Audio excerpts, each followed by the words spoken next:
On the last peaceful day in heaven, no one expected a war.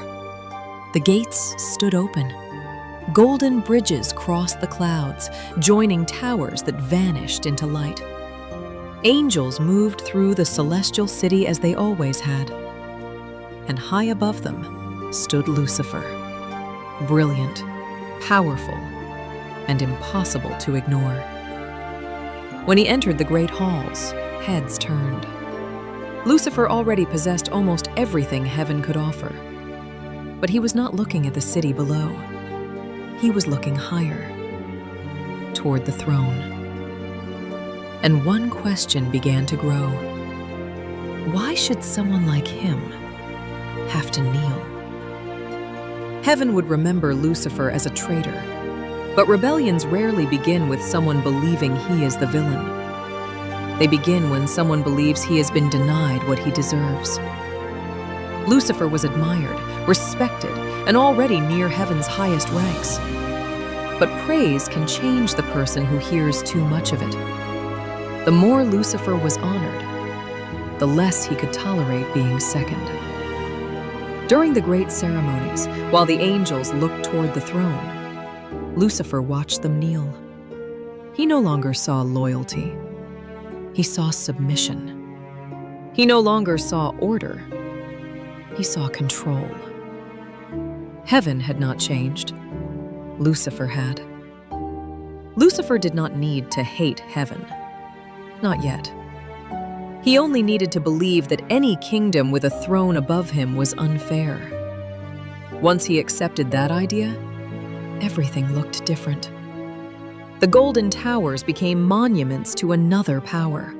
The songs became reminders of obedience.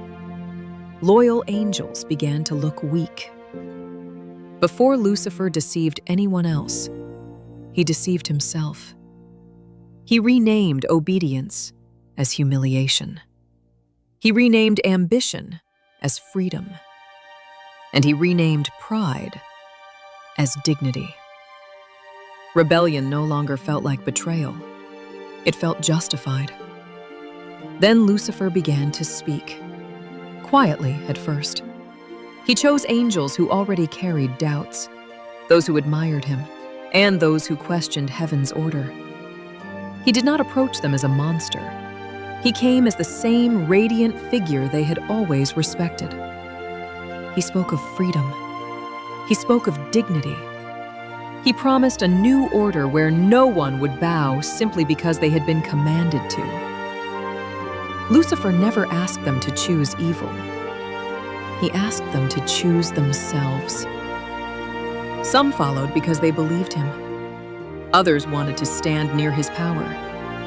Some followed because he gave their private doubts a voice. Then, he gave those doubts a target. Heaven itself. Across the celestial city, Michael watched the division spread. Before the armies gathered, Lucifer was not simply an enemy. He was someone Michael had known, perhaps even respected. Their conflict was about what strength meant. Lucifer believed greatness meant answering to no one. Michael believed greatness meant serving what was worth protecting. Lucifer saw loyalty as weakness. Michael saw it as responsibility. Lucifer could still turn back, but that meant admitting he had been wrong. Angels had trusted him, promises had been made, and rebellion had become part of his identity. Backing down would cost him more than status. It would cost him his pride. So Lucifer refused. The gates closed, and the armies gathered. Imagine the silence before the first weapon was raised. Thousands of angels stood across the clouds. White wings filled the horizon.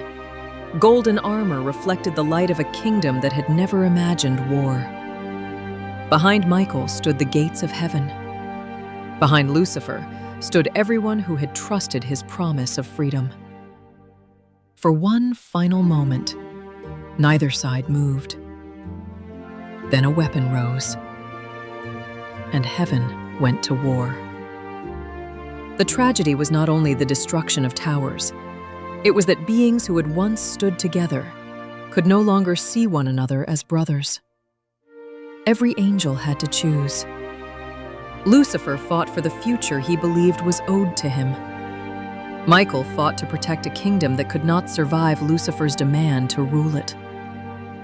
And in the end, Lucifer lost. Lucifer's fall was more than a body descending through the clouds. It was the collapse of everything he believed about himself. Above him, the gates grew smaller. The city that once reflected his glory disappeared into the light. The voices that praised him faded.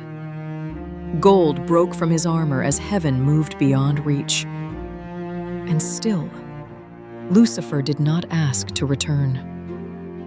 That may have been the moment his fall became permanent. Not when Michael defeated him, not when heaven cast him out, but when Lucifer chose to lose everything rather than admit he had destroyed it himself. Defeat did not cure his pride. It gave his pride a new purpose. If Lucifer could not rule in heaven, he would build a throne somewhere else. But his new kingdom carried a contradiction. He had called service slavery. Now, he expected others to serve him. He rejected the throne above him, then rebuilt the same hierarchy beneath his feet. Lucifer gained authority, but lost his home. He gained followers, but could never trust them. His kingdom remained defined by the heaven he had failed to take. Even his hatred kept him tied to the place he claimed no longer mattered. That was the prison Lucifer built for himself. Not fire, not darkness. The need to prove he had been right. So why did heaven's brightest angel fall? Not because he lacked power. He already had power. Not because no one saw him. Everyone saw him. And not because heaven had given him nothing. Heaven had given him almost everything. But almost everything required him to accept one truth. Something greater existed above him, and he could not live with that. The first rebellion did not begin in fire. It began in paradise. It did not begin with a monster. It began with an angel, looking toward the throne and deciding that being extraordinary was no longer enough. He had to be above everyone. Lucifer did not fall because his light disappeared. He fell because he believed all the light belonged to him.